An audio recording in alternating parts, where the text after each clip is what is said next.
చూపిస్తామని చెప్పి కూడా నేను మీకు తెలియజేస్తున్నా. నాలుగోది, ఆడబిడ్డలందరికీ ఆర్టీసీల్లో ఉచిత ప్రయాణ సౌకర్యం ఏర్పాటు చేస్తాం. ఎక్కడికి పోవాలన్నా దర్జాగా పోయేచ్చడిగా మీకు ఏర్పాటు చేస్తానని చెప్పి కూడా నేను మీకు తెలియజేస్తున్నా. ఇదే కాదు, చిత్తూరు జిల్లా రైతాంగం ఎక్కువ ఉండే జిల్లా. నేను కూడా ఒక రైతు బిడ్డని. ఒకటే హామీ ఇస్తున్నా, రైతే రాజుగా ప్రతి ఒక్క రైతుకు 20,000 రూపాయలు ఇచ్చి తద్వారా భవిష్యత్తులో అనేక రకమైన సబ్సిడీలు. ఒకప్పుడు నేను మైక్రో ఇరిగేషన్ కింద తుంపర్ల సేద్యం, బిందు సేద్యానికి 90% సబ్సిడీ ఇస్తే దాన్ని కూడా నిలిపేశారు. వ్యవసాయాన్ని ఆధునీకరణతో ముందుకు తీసుకుపోతాం. మీకు ఆదాయం పెంచుతాం. రైతును అన్ని విధాలు ఆదుకునే బాధ్యత మేము తీసుకుంటామని మరొక్కసారి మీ అందరికీ హామీ ఇస్తున్నా. ఇది కాకుండా వెనుకబడిన వర్గాలకు ప్రత్యేకంగా సబ్ ప్లాన్ పెడతాం. ఎస్సీలకు, ఎస్టీలకు, మైనారిటీ సోదరులకి, పేదవాళ్ళందరికీ న్యాయం చేసే బాధ్యత ప్రత్యేకంగా మేము తీసుకుంటామని చెప్పి నేను మీకు తెలియజేస్తున్నా. రాష్ట్రం అంతా హామీ ఇస్తున్నా. రక్షిత మంచినీటి పథకం ద్వారా ప్రతి ఒక్క ఇంటికి కొళాయి ద్వారా నీళ్లు ఇచ్చే బాధ్యత మేము తీసుకుంటాం. కేంద్రం 30,000 కోట్ల రూపాయలు ఇస్తే ఆ డబ్బులు కూడా ఉపయోగించుకోలేని అసమర్థ ప్రభుత్వం ఈ జగన్మోహన్ రెడ్డి ప్రభుత్వం అని చెప్పి కూడా నేను మీకు తెలియజేస్తున్నా. ఇంకో పక్క తిరుపతి వెంకటేశ్వర స్వామి ఈ జిల్లాలో ఉండడం మనందరి అదృష్టం, అవునా కాదా అని మిమ్మల్ని అడుగుతున్నా. అలాంటి వెంకటేశ్వర స్వామిని అప్రతిష్ఠ చేస్తున్నారు, అపవిత్రం చేస్తున్నారు. అక్కడ చూస్తే ఎన్టీ రామారావు గారు ఎప్పుడో పెట్టినటువంటి అన్నదానం ఈరోజు ఎక్కడికక్కడ సరిగా లేకుండా దెబ్బతినే పరిస్థితి వచ్చింది. ఒక పవిత్రత పోయింది. నేను ఒకటే చెప్తున్నా, వెంకటేశ్వర స్వామికి ఎవరైనా అపవిత్రంగాని చేస్తే, చెడు గాని కీలు గాని చేస్తే వాళ్ళని వదిలిపెట్టాం.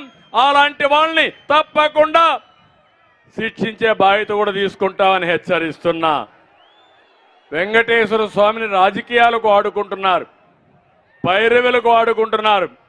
అన్నీ చూస్తున్నాడు కలియుగ దేవుడు వెంకటేశ్వర స్వామి. మీ అపవిత్రతతో చూస్తారు, తప్పకుండా శిక్షించే పరిస్థితి వస్తుందని చెప్పి కూడా నేను మీకు తెలియజేస్తున్నా. తిరుపతిని మీరే చూశారు, మొన్న ఎంపీ ఎలక్షన్లో దొంగ ఓట్లకి కేంద్రంగా చేశారు, చాలా దారుణంగా ప్రవర్తించారు. మళ్ళీ ఈరోజు దొంగ ఓట్లకు శ్రీకారం చుట్టారు.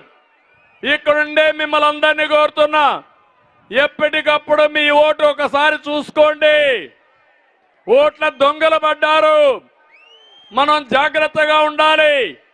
అందుకే పిలిపిస్తున్న కార్యకర్తలకి, ప్రజలకి మీరు కూడా మీ ఓటు కాపాడుకుంటే వీళ్ళ ఆటలు సాగవు. దానికి మీరు సిద్ధంగా ఉండాలి. ఎంత దుర్మార్గులంటే ఎక్కడో ఒక ఐప్యాక్ అని ఒక ఏజెన్సీని పెట్టుకుని మీ ఓటుని రిమోట్ కంట్రోల్ ద్వారా తీసేసే పరిస్థితికి వస్తున్నారు. నిన్ననే మీరు చూశారు, ఈరోజు పేపర్లో కూడా ఆ ఐప్యాక్ అయితే సాక్షాత్ స్టేట్ లెవెల్లో ఎలక్షన్ కమిషన్ ఆఫీసులో తిరుపతికి సంబంధించిన అన్ని ఫైల్స్ కూడా మాయం చేసేశారు. ఈ సభ ద్వారా హెచ్చరిస్తున్నా, అవసరమైతే గట్టిగా పోరాడతాం.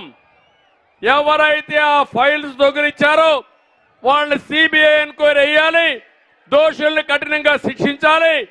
ఒకవేళ శిక్షించకపోతే శిక్షించే వరకు తెలుగుదేశం పార్టీ వదిలిపెట్టమని వాళ్ళందరినీ కూడా హెచ్చరిస్తున్నా.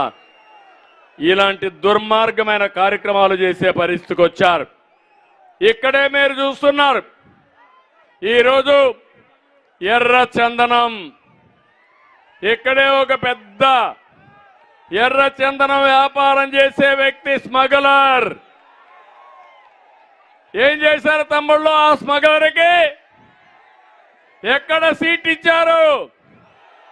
ఎక్కడ సీట్ ఇచ్చారు? ఆ వ్యక్తి ఎర్ర చందనం స్మగ్లర్ అవునా కాదా అని మిమ్మల్ని అడుగుతున్నా. ఎర్ర చందనం స్మగుల్ చేసే వ్యక్తిని, స్మగ్లర్ని ఈరోజు చిత్తూరుకు సీట్ ఇస్తారా?